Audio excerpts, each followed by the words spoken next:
Alors déjà merci à nos invités de s'être déplacés. Vous êtes ici à l'école du recrutement. Qui vient ici pour la première fois? Ah oui, énorme à parler. Ok. Alors donc vous êtes ici à l'école du recrutement dans le cadre d'un cours ouvert au public. Mais d'abord, qu'est-ce que c'est l'école du recrutement? C'est comme son nom ne l'indique pas qu'une école, puisqu'on a 4 activités principales. La première, c'est on a un blog. Donc on a un blog où on partage énormément de connaissances. Pourquoi? Parce qu'on est tous et toutes d'anciennes recruteurs, recruteuses qui avons qui avons déploré le fait qu'il n'y a pas de formation en recrutement. Il y a des Master 2 en sport de glisse, il n'y a pas de Master 2 en recrutement. Et donc, vous avez des formations RH, mais même en formation RH, vous avez des cours de recrutement qui sont limités. On a d'ailleurs, plusieurs d'entre nous ont fait une formation RH et on se disait, c'est quand même dommage qu'il n'y ait pas de formation et qu'on soit obligé d'apprendre sur le tas. Et comme on est obligé d'apprendre sur le tas, ça a plein de conséquences. Ça a une conséquence, c'est un métier qui n'est pas valorisé. Parce qu'en fait, quelque chose qui n'a pas de formation, automatiquement n'est pas valorisé. Parce qu'on se dit que tout le monde peut le faire. En fait, le recrutement, c'est quoi? Tu mets une annonce, t'attends. Et donc, pour valoriser le métier, on s'est dit que la meilleure manière d'émanciper, les anglo-saxons ont un mot qui est l'empowerment, qui est très dur à traduire, l'empouvoirment. Comment on fait pour empouvoirer des gens? Il y a deux choses, il y a deux piliers. Le premier pilier, c'est l'éducation. Quand je dis l'éducation, c'est au sens très très large d'avoir la connaissance. Parce que plus vous aimez votre métier, plus vous savez faire votre métier, plus c'est agréable de le faire et plus vous avez des bons retours et ça fait une spirale vertueuse. La deuxième chose, c'est vous avez besoin d'avoir une communauté qui discute entre elles, de faire une corporation au sens positif du terme. C'est un mot qui est devenu péjoratif maintenant, mais la corporation, c'est la guilde, c'est comment on est une communauté de professionnels. Pour vous aider, on a donc un blog où on partage la connaissance. On a un parcours de formation qui s'appelle le parcours, tout simplement. On est très littéral, très direct comme genre en marketing. Donc on a une école qui s'appelle l'école, on a un parcours qui s'appelle le parcours. Le parcours, c'est quoi? C'est une sorte de Netflix du recrutement. Vous avez 30 heures de vidéos sur tous les sujets. Annonces, messages d'approche, sourcing, entretien. Et vous ressortez à la fin certifié, des certifications reconnues par l'État sur le métier de recruteur. Ensuite, on a les événements. Donc les événements, c'est quoi? C'est de se dire que justement, pour faire communauté, c'est bien d'avoir des gens qui essayent de faire des formations. C'est encore mieux d'avoir des gens qui puissent discuter entre eux. Donc on a plein d'événements. On a notamment Trou Paris, Trou Marseille, Trou Nantes. Alors le Trou pour The Recruiting and Conference, c'est les non-conférences de recrutement. Donc c'est nuit debout sans les gens sales. Voilà. Vous imaginez plein de gens, il n'y a pas de table, il n'y a pas de speaker, tout le monde débat, tout le monde prend la parole et sur toute une journée. Et on a fait d'ailleurs un événement qui s'appelle aussi la conférence de recrutement, qui était il y a 2 semaines. Pareil, on a fait venir plein de gens de l'extérieur, de recruteurs de McDonald's, de Alan, de Luncher, qui sont venus expliquer leur pratique de recrutement à une salle de recruteurs. Et la dernière chose qu'on fait, c'est ce qui nous réunit aujourd'hui, c'est on a, à force de dire partout que le recrutement méritait son école, on s'est dit qu'on allait lancer une vraie école au sens littéral du terme. Et en plus, très égoïstement et très personnellement, je me suis rendu compte que c'était plus facile d'endoctriner des étudiants que d'endoctriner des professionnels. Donc je me suis créé une secte de gens que je pouvais endoctriner. Et donc c'est l'école de recrutement avec des alternants qui sont parmi vous. Levez la main d'ailleurs pour être reconnaissable. Voilà. Tous les gens ici sont des alternantes de l'école de recrutement et qui viennent donc une fois par semaine, une fois par mois, une semaine par mois, une fois par semaine ça aurait beaucoup trop, qui viennent donc une fois par mois pour apprendre donc le recrutement et pendant les 3 autres semaines, ils sont en entreprise et ils appliquent. Et donc là, on est dans le cadre de la semaine, parce que chaque semaine a un thème. Le thème de la semaine, c'est le process. Donc, c'est par hasard, c'est le cours ouvert du coup, parle du process. Je ne me suis pas présenté. Je m'appelle Nicolas Galita. Qui me connaît pas? Non mais arrêtez de me troller. Okay. Très rapidement, pour pas saouler les gens qui ont déjà entendu des dizaines de fois ma présentation. Je m'appelle Nicolas Galita. Je suis rentré dans le monde du recrutement plus ou moins par hasard. Moi, mon monde de base, c'était plutôt les startups. J'ai fait une école de commerce. Je fréquentais beaucoup de gens de l'incubateur de mon école et je me suis rendu compte que leur plus grand problème, c'est de recruter des développeurs et pas de trouver de l'argent. Tous les gens à qui je parlais, les entrepreneurs à qui je parlais, leur galère, c'est « Ah, mais comment je trouve un développeur ?» C'est un truc qui m'a étonné parce que j'appartiens à ce que j'appelle la génération chômage. À chaque fois que je me suis levé, moi, quand j'étais petit, le chômage augmentait. Et c'est un métier pénurique. Et qui dit métier pénurique dit sourcing. J'ai fini par découvrir le sourcing en tapant Antoine Article de Laurent Broye, donc qui est le fondateur de la boîte. J'ai fini par parler avec lui. Entre-temps, j'ai monté ma propre entreprise, qui est un cabinet de recrutement, justement de développeurs pour les startups de mon école. Et puis Laurent Broye m'a débauché de ma propre entreprise. Il a un pouvoir sur les gens comme ça, il débauche les gens. Et j'ai fini par rejoindre cette boîte, où du coup je fais de la formation et plein d'autres choses. Bref, trêve de présentation, rentrons dans le vif du sujet. Le process, c'est un sujet qui, moi, me fascine. Je dis ça à chaque fois. Je me rends compte, je suis insupportable. Tous les sujets me fascinent. Mais c'est un sujet qui a une particularité qui est que très souvent, les gens en sont inconscients. C'est un truc qui est très particulier. Autant les annonces, les gens savent qu'ils font de mauvaises annonces, entretiens, bref. Le process, les gens n'ont même pas conscience du process parce que le process, c'est un peu comme l'air autour de nous. On s'en rend plus compte, on s'en rend compte. Faites de la plongée sous-marine un jour, vous vous rendrez compte que respirer, c'est cool. Mais on l'oublie que respirer c'est cool parce que l'air est invisible et on ne le sent plus. C'est pareil pour le process et très souvent quand je vais aider des clients, des clientes à travailler leur process, on les facture très cher à juste écrire sur un papier leur process. Mais vraiment, la première étape c'est déjà de conscientiser le process, de l'écrire sur un papier et de comprendre de quoi il en retourne et je vais m'expliquer avec à quoi ressemble un process pour qu'on puisse être tous et toutes sur la même longueur d'onde quand je parle de process. Quand je parle de process, je pense à ça.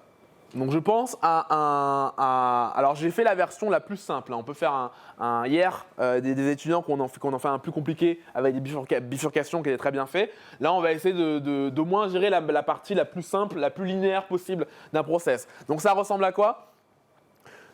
À gauche, je mets mes étapes. Donc je vous ai mis des étapes classiques, tout le monde n'a pas les mêmes, mais généralement ça commence par il y a un besoin qui est validé, ensuite il y a un brief, ensuite il y a une annonce, bref, etc. etc. En deuxième colonne, c'est souvent ce qui manque le plus, c'est souvent ce qui manque. En deuxième colonne, je me mets qui fait quoi.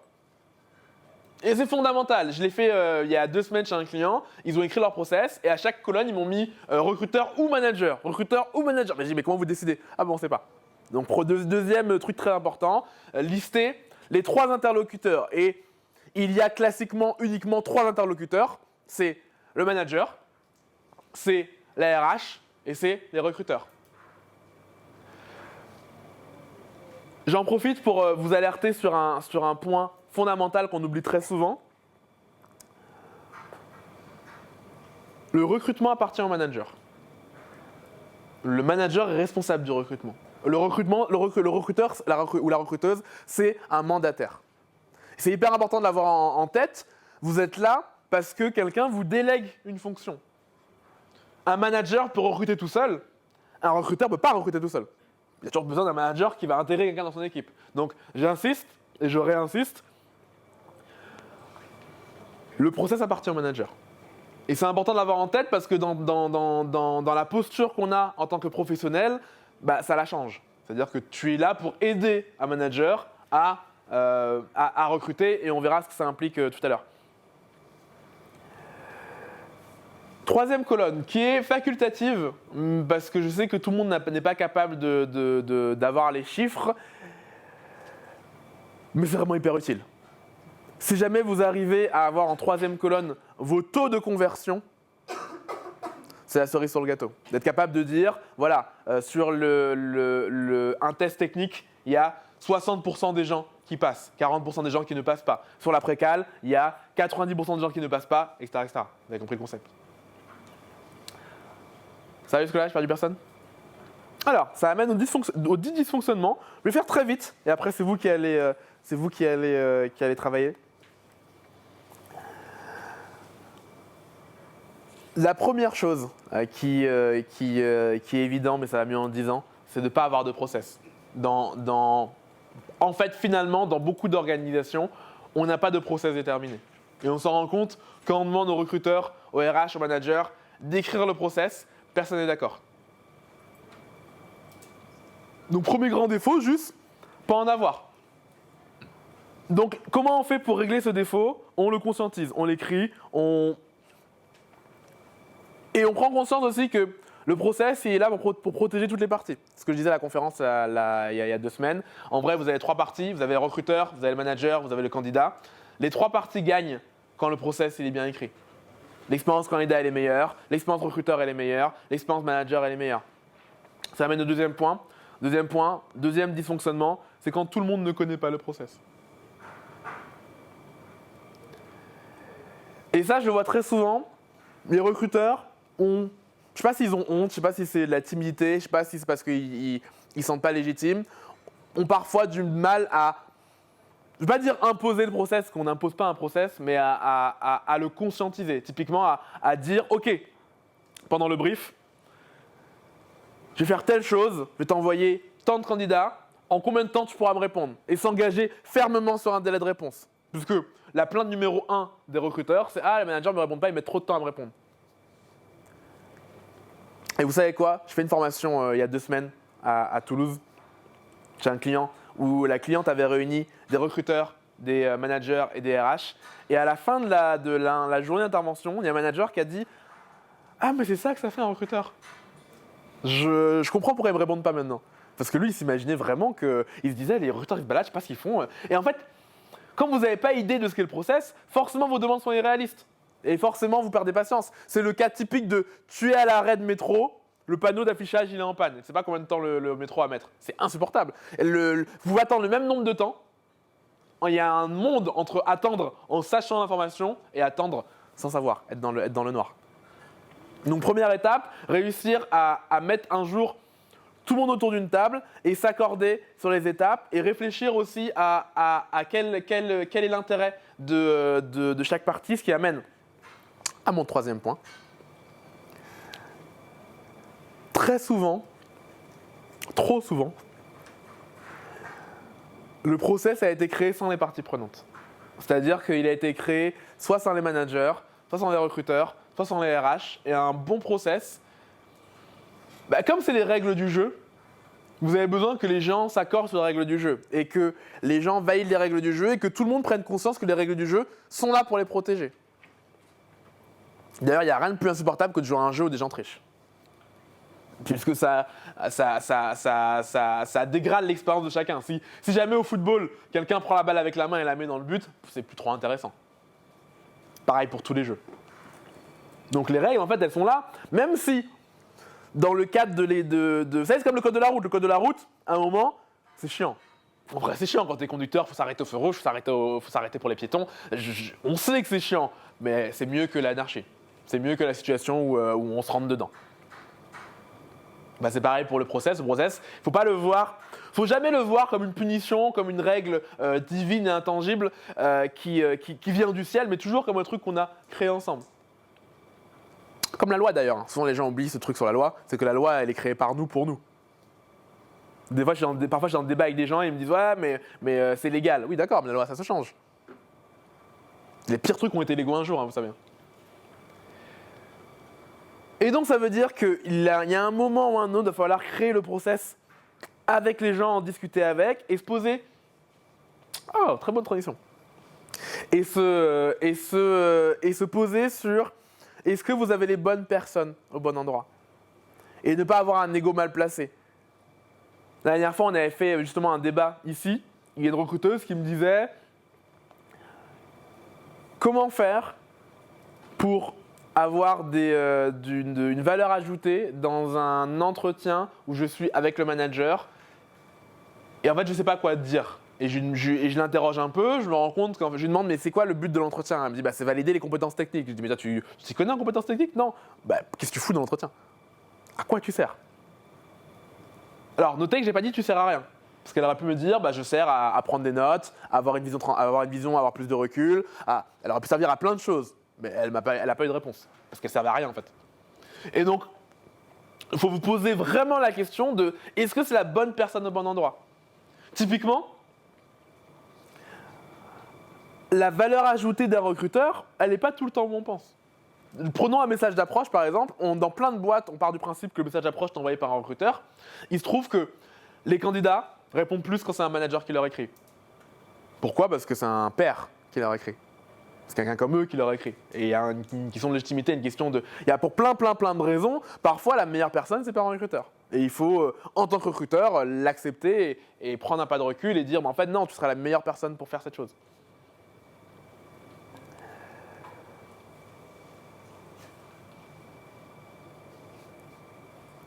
Et d'ailleurs, quand vous avez les mauvaises personnes au mauvais endroit, ça crée une mauvaise expérience candidat. Je vais vous révéler un secret. Je n'ai aucun ami, c'est pas la fin de la phrase, je n'ai aucun ami qui comprend pourquoi on commence par un entretien recruteur. Ils me disent, mais ça ne sert à rien. Je leur dis, oui, t'inquiète, ça sert à rien. Parce qu'ils viennent me voir en croyant qu'il y a un grand secret. Et je leur dis non. Dans 95% des cas, l'entretien RH, il sert à quoi? Il sert à vérifier que tu n'es pas un psychopathe. Viens à l'entretien, fais des sourires, serre bien la main comme il faut. S'il y a un verre d'eau, propose de le ranger. Toutes ces techniques avec lesquelles les gens essaient de te piéger. Mais en vrai, l'entretien RH, dans 90% des cas, il ne sert à rien. Je ne dis pas qu'il devrait servir à rien. Quand je suis avec mes amis et que je leur conseille pragmatiquement sur le marché de l'emploi, j'ai fortement conscience que la plupart d'entretiens de recrutement ne servent à rien. Et en fait, juste l'entretien RH, t'es avec quelqu'un qui ne connaît pas ton métier, qui ne comprend pas ce que tu racontes, juste sois sympa. Fais-lui passer un bon moment et il fera passer à l'étape d'après. J'insiste, hein, c'est pas ce que je conseille aux gens que je forme, évidemment. Il y a plein de manières de faire un entretien qui sert à quelque chose.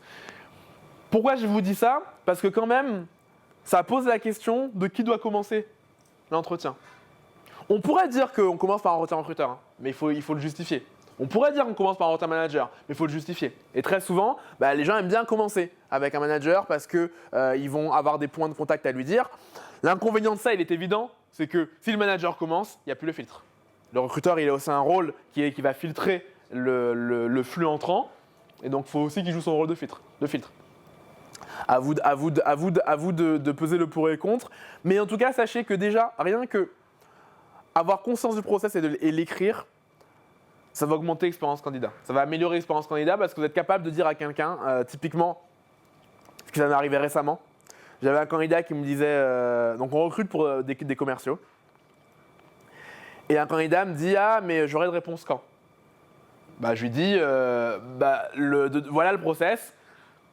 En vrai, je suis la dernière étape, parce que moi je fais ce qu'on appelle l'entretien culturel chez nous. Je lui dis, en vrai, je suis la dernière étape. Donc, la prochaine fois qu'on se parlera, c'est pour te dire, t'es recruté ou pas. Il n'y aura pas d'étape supplémentaire. Il y aura une étape qui est une formalité, c'est que tu vas voir Laurent, c'est ce qu'on appelle l'entretien d'embauche, tu signes un contrat, mais en fait, à ce stade-là, si tu passes mon entretien, en vrai, t'es validé. Et on mettra moins de 4 jours à te répondre. Voilà. Donc, on est vendredi, d'ici mardi, tu auras un retour. Et en fait, comme j'ai une vraie conscience du process, je suis capable de le dire. Et quand ça ne se passe pas, c'est-à-dire quand le candidat m'écrit en me disant Marion m'a pas donné de nouvelles, qu'est-ce qui se passe? Moi, comme je me sens responsable, je vais relancer Marion. Parce qu'en fait, comme on s'engage sur le process et qu'on le connaît, on s'en sent aussi responsable. Autre chose, c'est qu'en annonçant le process dès le début au candidat, vous lui permettez, pareil, de ne pas être dans le flou et de ne pas se faire piéger. Et je sais qu'on aime faire ça. Moi, je le faisais aussi. On aime piéger les gens en ne leur disant pas combien d'étapes on a chez nous.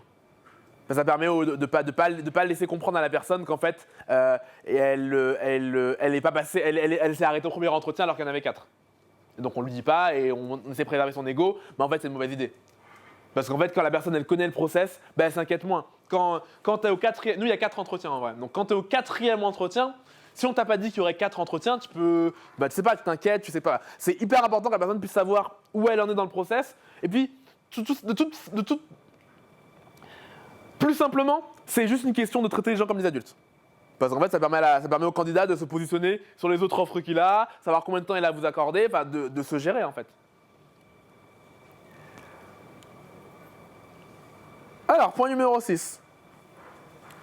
Qu'est-ce que j'ai appelé trop de passements de balles, qui est en fait une faute, j'ai mélangé passement de jambes et faire des passes.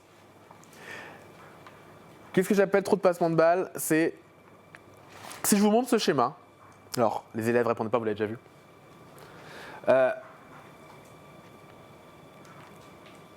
Comment on pourrait faire pour changer ce process de manière à ce qu'il y ait moins de changements d'interlocuteur? En quoi? regrouper des étapes. On pourrait regrouper des étapes, ça c'est vrai, mais on peut faire un truc encore plus simple que ça.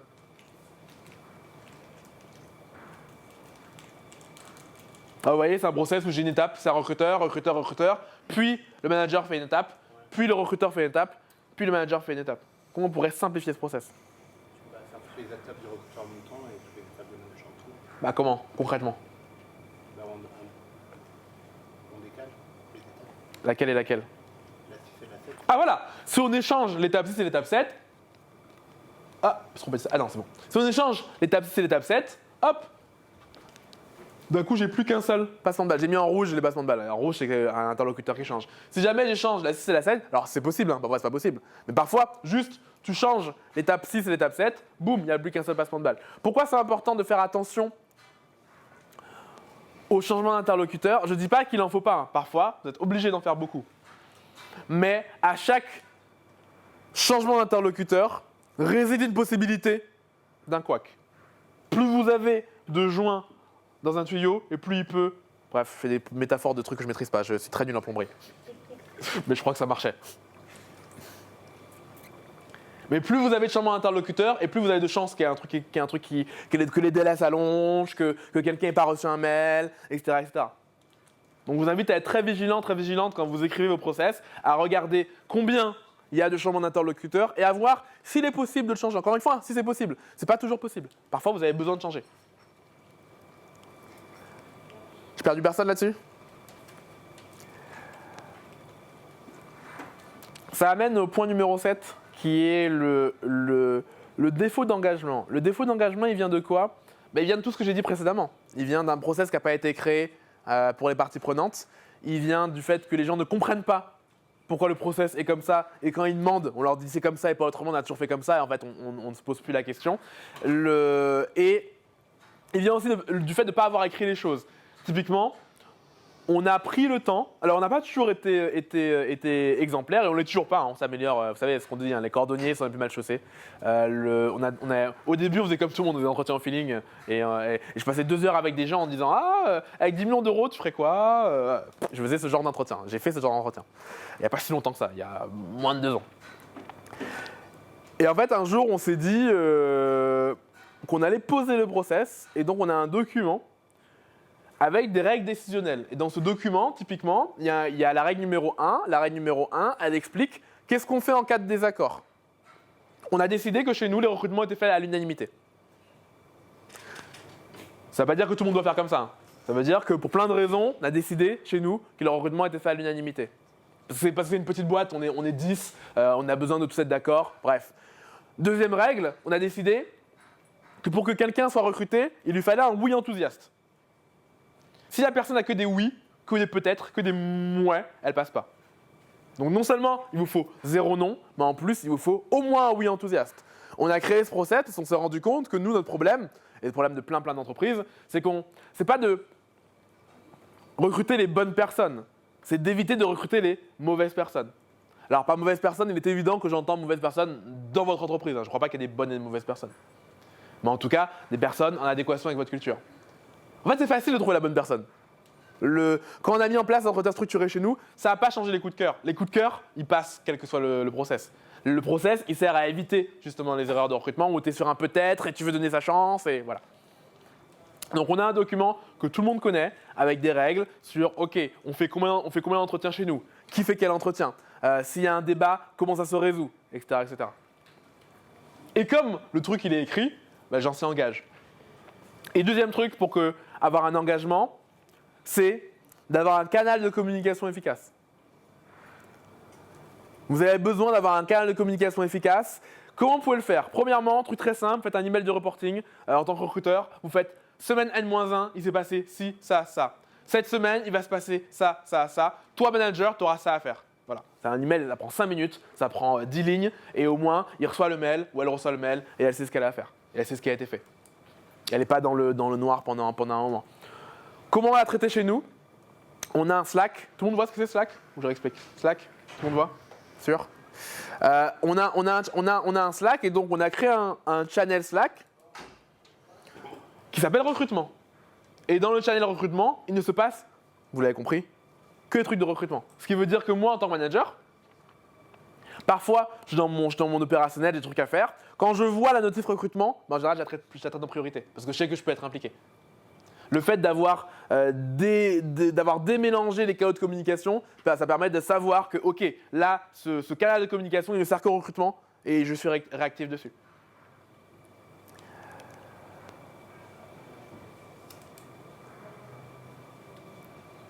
Dysfonctionnement numéro 8. Et c'est là que va servir la troisième colonne sur les taux de conversion. C'est de se rendre compte qu'il y a une partie du process qui élimine beaucoup trop de gens. C'est le cas avec ce que j'appelle le manager guillotine. C'est quoi le manager guillotine? C'est un manager qui arrive, qui est en fin de process, qui va à tout prix être dans l'entretien. C'est souvent un N+2 ou un CEO et qui élimine des gens au hasard comme ça. Il avait une chemise rouge, hop, il part. Ah, il ne serre pas bien la main, hop, il part. Ça peut être une étape de sourcing. Hier, on a des entreprises qui sont venues présenter leur process. Il y avait une boîte qui disait qu'entre le sourcing et l'après-cal, il y avait un taux de conversion de 1,5%. Ça veut dire qu'il y avait seulement 1,5% des gens qui passaient l'après-cal. Catastrophe. C'est qu'il y a un problème quelque part. Enfin, vous pouvez toujours améliorer vos messages d'approche, améliorer le reste. Si vous avez un tonneau percé, ça ne sert à rien. Donc voilà, faire très attention et regarder si vous avez ou pas des goulots d'étranglement. Et à l'inverse, est-ce que vous avez des étapes inutiles? Des trucs où tout le monde passe. C'est le cas avec une cliente, elle me dit, voilà, on fait telle étape, telle étape, telle étape, telle étape, un test technique. Je lui dis, combien de gens passent au test technique? Enfin, combien de gens réussissent? Elle me dit, je sais pas. Je dis, ah, mais grosso modo, c'est plutôt 100%, plutôt 80%, plutôt 50%, plutôt 20%, plutôt 0%. D'ailleurs, petite astuce, bon, qui n'a pas à voir avec la conférence, mais de communication, quand vous voulez faire sortir un chiffre à quelqu'un, demandez-lui de choisir entre 0%, 20%, 50%, 80% et 100%. Les gens savent toujours, ils ne savent pas exactement le chiffre, mais ils savent que c'est moitié-moitié, c'est plutôt la majorité, c'est la totalité ou plutôt la minorité. Donc je lui ai demandé, est-ce que c'est plutôt… elle me dit, ouais, c'est plutôt plus que 80%. Ah, peut-être qu'il ne sert à rien un test technique du coup. Si tu as plus de 80% des gens qui passent le test technique, pourquoi mettre une étape où ça rallonge les choses pour juste enlever 20% des gens? Peut-être que tu devrais l'enlever. Donc vous voyez, souvent on fait attention au goulot d'étranglement, mais on ne fait pas attention aussi à l'inverse d'un goulot d'étranglement. C'est les étapes où tout le monde passe. Allez, dernière étape, après je vous laisse travailler. L'étape ultime, c'est quand tout le monde se rejette la faute. C'est quand on se dit, ouais, mais en fait, c'est la faute du manager, il prend trop de temps, c'est la faute d'un tel, il prend trop de temps. Il y a que… Ça, de manière générale, quand il y a un dysfonctionnement systématique, c'est qu'il y a un problème de process. Typiquement, pourquoi les gens ils fraudent le métro en France? Parce qu'ils peuvent. Il n'y a pas de porte. Le jour où vous mettez des grandes portes comme à Londres, les gens ne fraudent plus. Hein. Donc, plutôt que de se plaindre et se dire, ouais, mais les managers font ça. En fait, quand quelqu'un fait une erreur une fois, ça peut être une erreur. Quand 1000 personnes font 1000 erreurs, ça ressemble à une citation ça. Quand 1000 personnes font 1000 erreurs, c'est qu'il y a un problème de process et pas de personne. Quand l'erreur est trop systématique, c'est forcément un problème de process. Et pareil, quand vous écoutez les recruteurs, c'est la faute des managers. Quand vous écoutez le manager, c'est la faute des recruteurs. On n'avance pas.